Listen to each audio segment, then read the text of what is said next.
Bonjour à tous, ici on va continuer sur l'exercice de la vidéo précédente.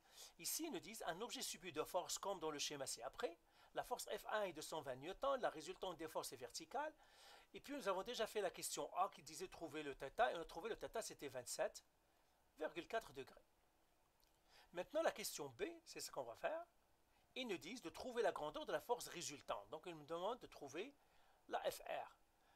Alors comment on va faire la FR? Encore une fois je vais faire le diagramme, donc j'ai le point ici, comme on l'avait fait, et puis je sais que ma résultante est verticale, parce que c'est ce qu'ils me disent, et puis moi, qu'est-ce que je vais faire? Je vais représenter les forces, mais cette fois-ci, je connais pas mal, je connais l'angle θ qui va m'aider.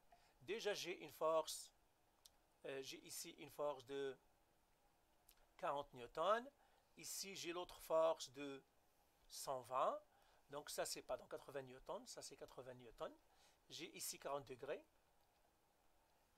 ici, ça c'est 120 degrés. Et l'angle ici, c'est 27,4 degrés. Mais maintenant, bien sûr, je dois faire la méthode du parallélogramme pour additionner mes vecteurs. Ah, désolé. Je vais faire ça et ça pour enlever ça. Donc, je vais faire la méthode du parallélogramme pour additionner les deux vecteurs. C'est celle-là et c'est celle-là. Et encore une fois, comme je vous ai dit, vous devez connaître les propriétés du parallélogramme qui ne sont pas difficiles. Donc, les côtés opposés sont toujours pareils, ça veut dire lui c'est 80 newtons. Les angles alternes, lui c'est 40, donc ça veut dire lui aussi c'est 40 degrés. Alors moi je vais travailler avec ce triangle-là A, B, et ça c'est le sommet C. Donc je dois trouver l'angle C. On l'avait trouvé l'angle C, mais on va le recalculer. On va faire 180 moins 40 plus 27,4. Et ça me donne au fond, cet angle-là, c'est 112,6 degrés. Donc l'angle C ici, c'est 112,6 degrés. Et là, je fais la loi des sines pour mon triangle ABC. C'est tout. Donc ça, c'est ma première étape. J'ai calculé ça. Deuxième étape, loi des sines. On l'a faite avant, on va la reprendre. Moi, ce que je cherche, c'est la force résultante. La force résultante, c'est celle qui est au milieu avec, je vais le mettre en rouge. C'est le vecteur AB. C'est ça la force résultante. Donc, en fait, je veux calculer le petit c. Ça, c'est le petit c. Ça, c'est le petit a.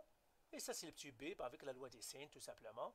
Donc, j'ai de sinus a sur petit a est égal à sinus b sur petit b égal à sinus c sur petit c. Alors, sinus a, l'angle, je le connais maintenant, c'est 27,4. Sur le a, c'est 80. Égal sinus b, c'est 120. Donc, c'est sinus 40 sur 120. Qui me donne sinus c. Le c, je le connais, 112,6 sur c. Le c, c'est combien? C'est ce que je cherche. Alors, bien sûr, moi, j'oublie celle-là. Pourquoi? Parce que c'est ce que j'ai calculé. Alors que sinus 40 et tout ça, ce sont des données du problème. Toujours utiliser les données du problème pour que si jamais vous avez fait une erreur, vous ne la propagez pas bien sûr, dans la mesure des possibles pour ne pas propager les erreurs si vous avez jamais fait une erreur de calcul. Alors là, maintenant, je vais faire le produit croisé ici.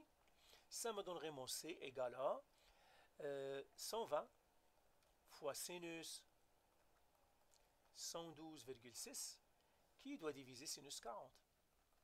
Et là, le C, ça me donne, au fond, 172,35 newtons.